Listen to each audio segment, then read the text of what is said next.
La semaine dernière, je vous ai fait une vidéo dans laquelle je vous indiquais que j'avais pris la décision de remplacer mon 70D et de passer à l'hybride, mais que je ne savais pas encore lequel. L'objectif de cette vidéo, c'était d'initier avec vous la démarche que j'allais suivre pour savoir quel hybride choisir pour mes besoins, ma démarche pour moi. C'était l'occasion, comme d'habitude sur cette chaîne, de partager avec vous mes expériences et là, en l'occurrence, le choix d'un nouvel appareil. Mais j'étais loin d'imaginer à quel point ce sujet déclencherait les passions. En effet, j'ai eu de très nombreux commentaires, je vais dire passionnés. Il y en avait pour tous les goûts. J'avais des gens qui étaient passés à l'hybride et qui en étaient très satisfaits, qui me disaient « Vas-y, va plutôt dans telle marque, dans telle autre marque, je suis très content de ça, de ça, de ça. » J'avais d'autres personnes, toujours pareil, qui sont exprimées dans les commentaires, qui m'ont dit « Oui, c'est bien ta vidéo, parce que justement, je suis dans le même cas que toi et je veux initier ma démarche et c'est pas forcément facile de trouver vers quel appareil aller. » J'en avais d'autres qui se sont faits, je dirais, les ambassadeurs de la marque, de l'hybride vers lequel ils ont été, qui m'a dit c'est celui-là, il faut à tout prix que tu ailles sur celui-là. Et à l'inverse, j'en ai eu d'autres qui ont réagi, entre guillemets, violemment, en me disant l'hybride c'est le mal, surtout pas. Donc franchement, voilà, toutes ces réactions m'ont étonné, je pensais pas que ça allait, qu'il y avait autant de débats autour du passage à l'hybride.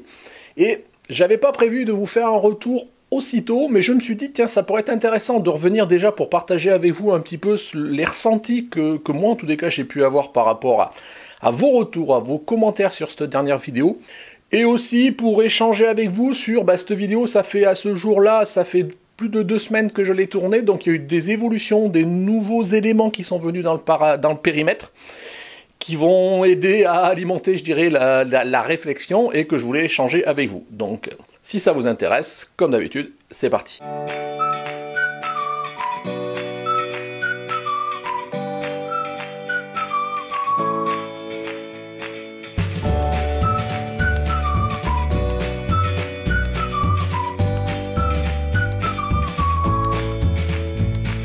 Comme indiqué dans l'introduction, voilà, j'ai initié ma démarche pour rechercher mon nouvel appareil photo, à savoir un hybride.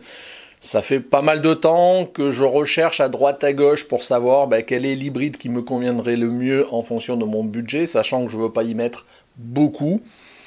Mes critères, je vous ai dit la dernière fois, je ne vais pas refaire la vidéo, mais globalement, voilà, je voudrais rester à minima en APS-C, idéalement passer en full frame. Après, je veux idéalement avoir un suivi sur l'œil, parce que pour la photo de portrait, je pense que tant qu'à faire, ça peut être utile. Une bonne plage dynamique, de façon générale, je ne veux pas régresser par rapport à mon 70D. Donc ça, c'est l'hypothèse. Après, en termes de finances, je vais dire que je m'étais donné un budget aux alentours de 1500 €, mais maintenant je vois que si je veux avoir quelque chose d'intéressant, et notamment si j'ai envie d'aller toucher du doigt le full frame, le budget va peut-être falloir le monter jusqu'à 2500 €, et ça c'est pas négligeable. Autre chose, depuis que j'ai tourné donc le dernier épisode, comme je vous le disais, il y a pas mal d'événements qui sont arrivés et qui viennent alimenter et complexifier quelque part la réflexion, le débat. À savoir, il y a quelques jours, le vendredi 1er février, l'alliance, je dirais, Panasonic, Sigma, Leica a annoncé en sortie pour mars leur nouveau hybride full frame, le S1. Donc Panasonic, ça sera commercialisé sous la marque Panasonic. Le Panasonic S1 et son pendant le Panasonic S1R, R pour haute résolution, un peu comme on a pour Sony entre la 7.3 et la 7R3 qui a... Voilà, donc le SR1, je crois, il a 47 millions de pixels, et le S1, il a entre 26 et 30, enfin, j'ai plus retenu spécifiquement les caractéristiques. Et donc, ils ont annoncé un nouveau full frame hybride qui, sur le papier, a encore des caractéristiques du feu de Dieu, et en termes de prix, on est un peu toujours dans le même prix pour les full frame, 2500 pour le S1, donc avec une résolution standard, je vais dire ça comme ça, et dans les 3500 nus pour l'S1R, donc celui qui a plus de résolution. Donc on voit qu'on est toujours à peu près dans les mêmes gammes de prix. Plus ça va, bien évidemment, plus les nouveaux types d'appareils sortent, et plus ils sont performants, plus ils intègrent de la technologie. On voit qu'il y a eu beaucoup de réflexions sur les hybrides, je pense notamment à Sony, à Fuji, pour faire en sorte d'avoir des hybrides qui soient peu encombrants, légers. Avec ce Panasonic là, pour l'instant, je veux dire, il a largement le gabarit d'un réflexe, voire même d'un gros réflexe. Donc vous voyez, on est loin de je sors un hybride pour léger, voyager léger et peu encombrant. Là, on est dans le vrai pendant en termes de gabarit d'un vrai réflexe. Donc voilà pour Sony. Enfin, voilà pour Panasonic. D'autres éléments que j'ai pu glaner en me baladant au milieu des sites de rumeurs, mais aussi que certains d'entre vous m'ont rappelé justement dans les commentaires de la dernière vidéo. Vous avez Canon aussi, qui n'a pas annoncé, mais c'est dans les rumeurs, qui a priori aurait dans les tablettes un nouvel hybride qui serait plus entrée de gamme, qui serait le OS RP. Est-ce qu'il sera APS-C ou full frame? On ne le sait pas encore. Voilà. A priori, ça serait quelque chose qui serait aux alentours de 1500 et quelques euros. Donc voilà, ça diminue un petit peu les tarifs. Alors comment il se positionnera par la OS R, j'en sais rien. Donc voilà pour Canon. Sony aussi s'y met.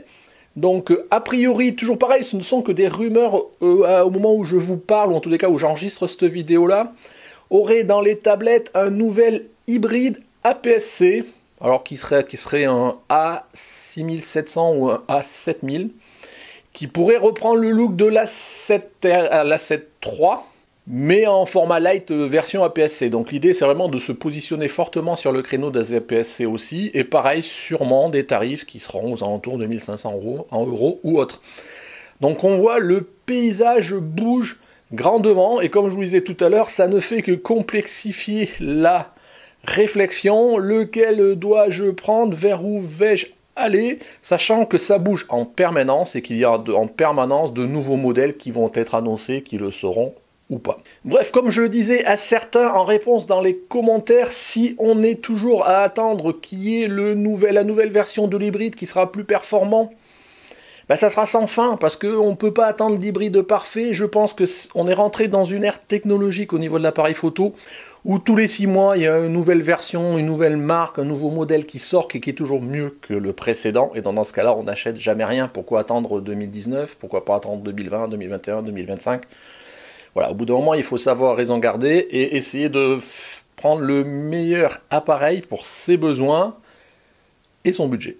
Voilà, c'est toujours pareil, et puis bah, il y aura le temps qui durera. Dans tous les cas, on ne peut jamais attendre, je vous dis, la dernière variante. En ce sens, je comprends ceux pareils qui, dans les commentaires, de façon très véhémente, disent « Je comprends pas, vous êtes tous assujettis au marketing des marques qui veulent à tout prix vous vendre de l'hybride, ce genre de choses. » Oui, je veux bien l'entendre, et je suis même assez d'accord, il y a beaucoup de marketing autour des marques. Maintenant, est-ce que pour autant l'hybride, c'est le mal, comme j'ai dit tout à l'heure en introduction? Alors bon, c'est toute raison gardée, mais j'en suis pas sûr. Je pense vraiment, à titre personnel, et ça n'engage que moi, que l'hybride est une évolution naturelle de l'appareil photo. Est-ce qu'il va le remplacer? J'en sais rien. Je pense que les réflexes ont encore de beaux jours devant eux. Maintenant, est-ce que dans 10 ans, il y aura encore des réflexes? Ça, j'en sais rien. Mais est-ce qu'il ne faut pas aussi suivre cette évolution? Alors, quand je dis suivre au moins de loin, on n'est pas obligé de passer à l'hybride. Mais je réfléchissais un petit peu à ces réflexions sur le fait que l'hybride, il fallait pas y aller, que c'était un phénomène de mode ou pas. Et dans ma tête, je me suis fait le pendant avec les télévisions. Il y a quelques années, quand on est passé à l'écran plat. Voilà, on était dans du plasma, puis dans du LED, puis dans du OLED, on avait du HD, du Full HD, maintenant on est dans la 4K, la 8K, on est toujours dans la fuite en avant aussi. C'est pas pour autant qu'on change de télé tous les jours. Et c'est pas pour autant qu'il fallait rester au tube cathodique. Donc au bout d'un moment, je pense qu'il faut aussi suivre, ou pas, chacun ses choix bien évidemment, les tendances du moment. Moi, comme je vous l'ai dit, donc je parle toujours que pour mon cas, et c'est bien dans ce sens-là que je m'adresse à vous aujourd'hui, c'était pour vous partager ma volonté de passer à un autre appareil, et je considère qu'aujourd'hui, tant qu'à passer à un autre appareil, voilà, je veux passer à l'hybride. Voilà, point. Pour revenir au sujet, je dirais, réel qui nous concerne, qui est le fait que moi je veux changer et que je veux passer à l'hybride. Comme je vous disais, le schéma, ou en tous les cas le sujet se complexifie avec toutes les rumeurs et nouvelles arrivées. Bon, ça change pas grand chose à mon budget.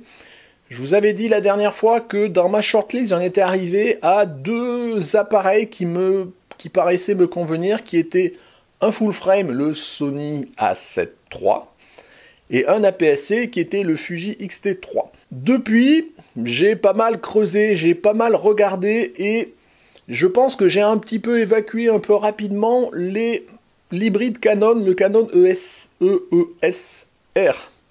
Alors pourquoi je l'avais enlevé? Parce que d'abord il était cher en ce qui me concerne et il n'est pas, sur le papier en tous les cas, il était moins performant que la 7R3. Maintenant en y réfléchissant et vraiment en étudiant mon besoin, et j'ai regardé d'un peu plus près la OS R, il aurait plein d'avantages pour moi. Pourquoi? Déjà, il est Canon, il est avec sa bague 100% compatible avec tous les objectifs à monture Canon. À la fois les objectifs full frame, les EF, mais même avec sa bague, les objectifs EFS, donc APS-C. C'est-à-dire qu'aujourd'hui, je pourrais reprendre intégralement mon parc d'objectifs, et même par exemple mon 17-50 Sigma 2.8, qui est un objectif APS-C, que je pourrais monter sur le full frame. Certes, ça détectera que c'est un objectif APS-C, ça fera un crop, mais en tous les cas, je pourrais l'utiliser.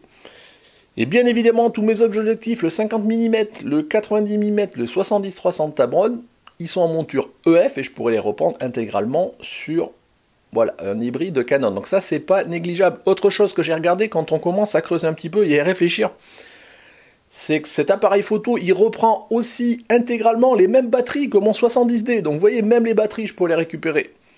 Sachant que c'est un Canon, ça veut dire aussi que j'aurai pas besoin de réinvestir dans tout ce qui est mes accessoires de flash. Donc déjà mes flash Yongnuo qui sont Canon, donc qui seraient réutilisables.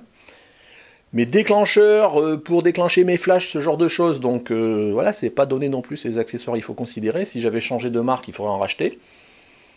Là, potentiellement, je pourrais l'utiliser. Donc voilà, il y a plein de choses à considérer, même si au final, le Canon OS R, pour le prix, ça serait pas forcément, au-delà de toutes ces considérations, celui que je prendrais. Mais après, je pense qu'il fait aussi de bonnes images quand même. Il a des limites au niveau vidéo, ce genre de choses, mais je m'en fous, c'est pas vraiment un appareil photo pour la vidéo que je recherche. Donc du coup, vous voyez, en creusant un petit peu, et puis vous avez été plusieurs à me dire aussi, bah tiens, il y a celui-là, franchement, regarde-y d'un peu plus près, ce que j'ai fait, puis bon, je l'avais fait aussi en parallèle. Il y a aussi, je vous disais, la rumeur sur le Canon EOS RP, quand, je sais pas quand il sortira. Bon voilà, donc tout ça, ça alimente le débat, et je suis toujours en pleine réflexion. Mais maintenant, ce que je vais aller faire assez rapidement, je vais aller en magasin pour essayer de tester un petit peu tout ce beau monde, déjà d'avoir pris en main ce genre de choses, quoi. J'avais essayé de contacter Fuji et Sony pour essayer d'avoir des matériels de prêt. Voilà, j'ai pas de réponse, je suis un tout petit youtubeur, hein, donc ils ne me considèrent pas, bon ça je peux bien le comprendre, mais du coup voilà, je reviens comme tout un chacun et j'irai tester en magasin, c'est pour moi la prochaine étape, afin de vraiment me faire une idée. Si par exemple un A7R ou un Fuji X-T3, si déjà en prise de main je le sens pas ce genre de choses par rapport à un Canon EOS R ou autre, voilà, ça va me permettre de tester. Dans tous les cas aujourd'hui, je vous dis, je suis encore en train de réfléchir, j'avance toujours dans cette réflexion. Donc pour l'instant, vous voyez, je ne vous parle pas de matériel, de caractéristiques, je vous montre rien, c'est juste, certains me reprocheront de faire du blablabla, bah ça en est, j'échange avec vous. Pour ceux que ça n'intéresse pas, bah, ils peuvent passer bien évidemment.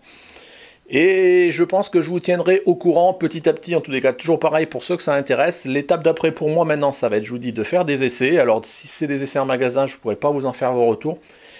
Et je vous ferai la restitution pour savoir vers où je me dirige, si tant est que je rajoute des éléments dans l'équation, comme vous voyez aujourd'hui le Canon OS R, ou si j'en enlève, style si j'enlève l'X-T3 ou le Sony A7, parce que du coup je considère que c'est plus dans mon équation. Beaucoup d'entre vous m'ont dit, certains qui étaient passés à l'hybride aussi, que j'avais enlevé un petit peu rapidement tous les 4 tiers, et notamment les 4 tiers Panasonic ou autres. Pour le coup, c'est un vrai choix de maintenir, de ne pas aller vers le 4 tiers, parce que je ne veux pas régresser en taille de capteur, donc voilà, ça c'est un choix, même si ça enlève en rien au capteur 4 tiers, ça ne dit pas qu'ils font pas des mauvaises photos, mais aujourd'hui c'est pas vraiment un axe dans lequel je veux aller. Voilà, pour répondre, bon, j'ai essayé de répondre aux commentaires qui ont été nombreux, je vous dis à tout le monde. Voilà, maintenant il y a tellement d'avis contraires et complémentaires, moi je me focalise sur mes besoins, c'est ça que je restitue. Et pour terminer, j'ai eu même des réflexions où on m'a accusé, entre guillemets, de faire l'apologie de l'hybride et que derrière je voulais vendre l'hybride, ce genre de choses. Que nenni! Je veux dire, je vous fais la restitution de mes besoins, de ma démarche, de ce que je fais, moi j'oblige personne à acheter quoi que ce soit, chacun y voit en fonction de ses besoins, de ses budgets, de ceux qui veulent un réflexe ou autre. C'est pas mon problème, moi je vous essaye de vous partager mon expérience et mes réflexions. Voilà, ça c'est dit, maintenant, voilà, je veux dire, je vous dis, ceux à qui tout ce que je peux expliquer là, ça ne les intéresse pas, j'oblige personne à regarder, et ceux que ça intéresse, ben voilà, n'hésitez pas, on peut échanger dans les commentaires, je pense que ça a toujours été constructif. Certains d'entre vous m'avaient proposé, m'avaient donné des idées de choses, même des vidéos, ou même des sites de rumeurs où il y avait des informations. Bon, je les ai pas découverts parce que je vous dis, je passe pas mal de temps aussi à regarder pour trouver des rumeurs de ce qui peut bouger dans l'équation ou pas, jusqu'à mon note où je vais me figer, et puis bah, il va falloir y aller, comme je vous le disais. Donc voilà, je remercie tous ceux, quel que soit le degré de véhémence, qui m'ont posé un commentaire dans la dernière vidéo. Voilà, ça entretient le débat. Maintenant, il faut que ça reste ce que c'est ma réflexion de moi, pour moi, que je partage. Voilà, et il n'y a aucune autre prétention, ni de vous vendre une marque, ni de vous vendre l'hybride ou quoi que ce soit, ni de critiquer le réflexe. Voilà, c'est juste mon choix personnel.